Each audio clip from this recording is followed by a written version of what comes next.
আসসালামু আলাইকুম। আপনাদের আজকে নিয়ে আসলাম আমরা একটা বাসা দেখব কেনার জন্য। ইতালিতে বাসাগুলো কেমন হয় সেটা দেখাবো আজকে, সাথে থাকেন। ঢুকলাম, এটা হইলো বাথরুম, এটা একটা রুম, এটা আর একটা রুম, এটা আর একটা রুম, সেপারেট 3 রুম। রুমগুলো একটু ছোট ছোট। এটা টিভির রুম,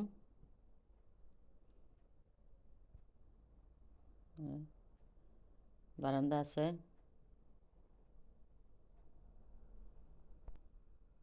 বারান্দাটা পাকঘরের সাথে টিপির রুমের সাথে একসাথে অ্যাডজাস্ট করা। এই যেটা এখানে খাওয়ার আর টিপির রুম। যেহেতু পাকঘর একটু ছোট, পাকঘর থেকে বের হওয়া 2টা দরজা, একটা খাবার রুমে, একটা এদিক দিয়া।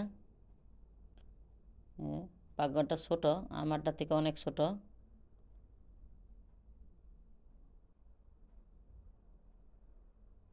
বানিও একটা।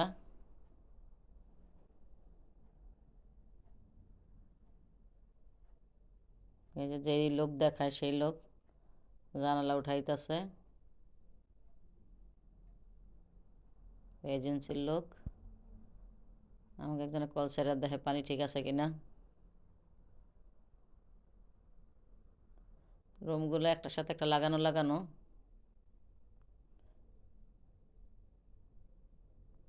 বড় বাসা তো খুঁজা পাইতাছি না, পাইলেও পাই অনেক দূরে দূরে। আসলে মন মতো পাওয়াটা, বাসা পাওয়াটা অনেক কষ্টকর। এটা একটা ম্যাট্রিমোনিয়াল রুম।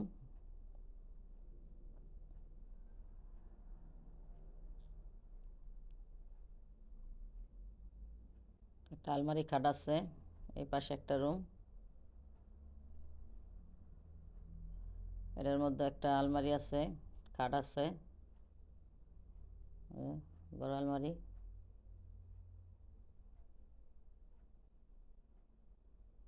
একদম লাগানো। এই যে একটা রুম,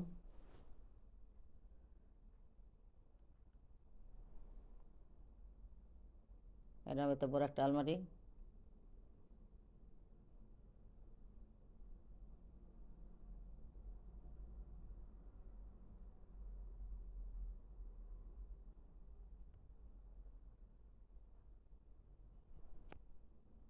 মন মতো বাসা পাওয়ার অনেক কষ্টের। অনেক বাসা দেখছি, এই বাসাটা আপনাদের সাথে শেয়ার করলাম। এই যে সোজা টিভির রুম, এই যে এদিক দিয়ে বের হওয়ার, ওদিক দিয়ে সিঁড়ি।